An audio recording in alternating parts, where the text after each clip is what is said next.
Morning. It's Friday, the 15th of August, 2025.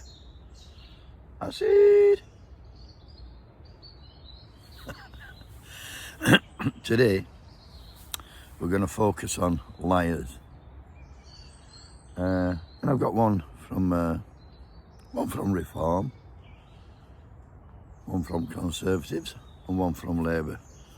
These 100% liars. First one is the MP for Dubai, Boston and Skegness, Richard Tice, and he was lying again on Wednesday, talking about asylum seekers hanging around primary schools, and this is what he said. What I mean is, for example, some of these illegal migrants hanging around nearby the gates of primary schools and sort of looking, leering, sometimes catcalling at the mums and the daughters going to primary school. Where is that happening?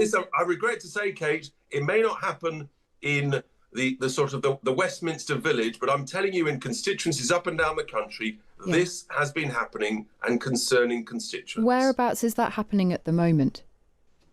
I've been to a number of different constituencies where that sort of concern has been expressed to me, up and down the country. Whereabouts, though? I mean, I'm not disputing that people feel this very keenly. Just let me finish, because I think it's important. People do feel this keenly, but one of the most important things to do in this debate and this discussion is to make sure that we've got the evidence for everything we're saying. So whereabouts have you had reports that there are illegal immigrants or asylum seekers, people use different language, hanging around outside primary schools? Well, actually, Kate, it's the opposite. It would be irresponsible of me to quote a specific school in a specific constituency, because that might then herald a demonstration that might get out of hand. So much better to talk about the generalisation, the reality of the But hang on a minute, aren't you criticising the government for not being clear about where people are being sort of living in hotels? You're saying the government is failing people by not giving them information, but you're not giving me information. So the presenter said, where is this happening? I've been to a number of constituencies up and down the country, and I've had concerns expressed to me. Yeah, but whereabouts though? It would be irresponsible of me to quote a special school in the specific. No, I fucked it up. It would be irresponsible of me to quote a specific school in a specific constituency, because that might lead to a demonstration. Remember, only a few weeks ago, when he went in Parliament and he said he saw people going up to the polling station for bags of postal votes. So there's number one of the liars. Oh, I nearly stopped you then. The second one is the Shadow Home Secretary, Chris Philp, another liar. This week he's been over in France, hasn't he? And you won't believe this, he's been threatened with a machete and pelted with bottles. Visited the Jungle 2 camp in Gronsons near Dunkirk, where we were threatened with a machete and pelted with bottles. He is, with his film crew. No sign of a machete, no sign of any bottles. He's lying, and we know he's a liar. Mick Lynch called him out a couple of years ago, didn't he, on Newsnight, I think, when he said, "You're a liar, you're a liar, you're a liar." And that's what he's, a liar. And the sad thing, he's over in France now. And when he got a chance to do something about it, when he went in government, he didn't give a flying fuck. Next, we've got the Labour peer, Jackie Smith, better known as Baroness Smith of Malvern. She's a former Labour Home Secretary. She had to resign her position back in 2009 under Gordon Brown's government, when she'd been caught out fiddling her fucking expenses. I think she was even claiming for her husband's fucking porn channel. I mean, they take piss, don't they? Anyway, last September, after Keir Starmer became Prime Minister in July, he installed her into the House of the Lords. No wrong with that. Until you listen to this clip on Question Time back in 2009, and then I've added a more recent clip on it from September 2020. Do that job as MP, representing you in the best possible way.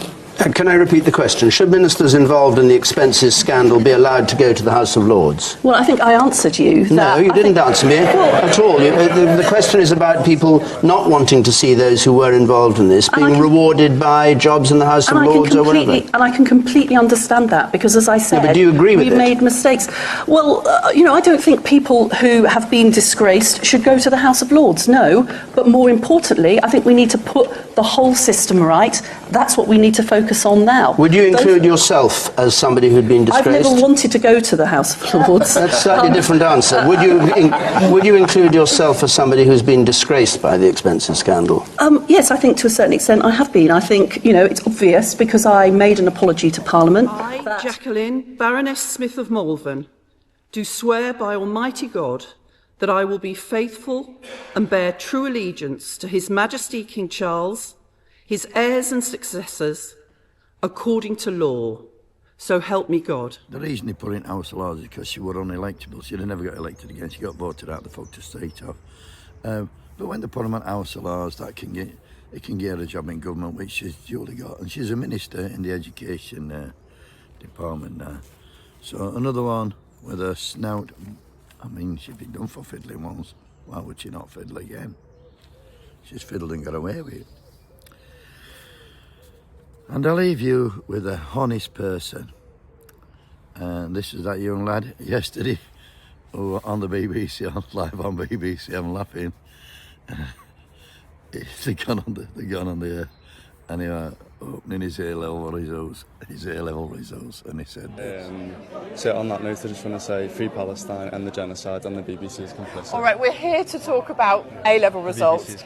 All right, thank you for your thoughts. We're here to talk about A-level results today. Gaza, a whole different subject. Just tell us... I have to say, Free Palestine and the genocide, and the BBC is complicit.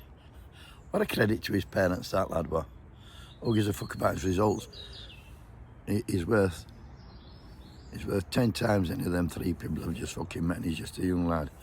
And you see how quick fucking presenters shut him down. We're not here to talk about that. We're not here to talk about Gaza. We're here to talk about A-level results. What a set of tossers. Anyway, have a super day. Look at it. This is probably one of the best days of the month up to now, I think. It's a beautiful day. Not too hot, not too cold. It's not going to be too hot. So just enjoy it. I'm going to be back in the morning with another subject. I've already got him sorted. Have a great day, buddy, and wake the fuck up. Wakey, wakey, everybody.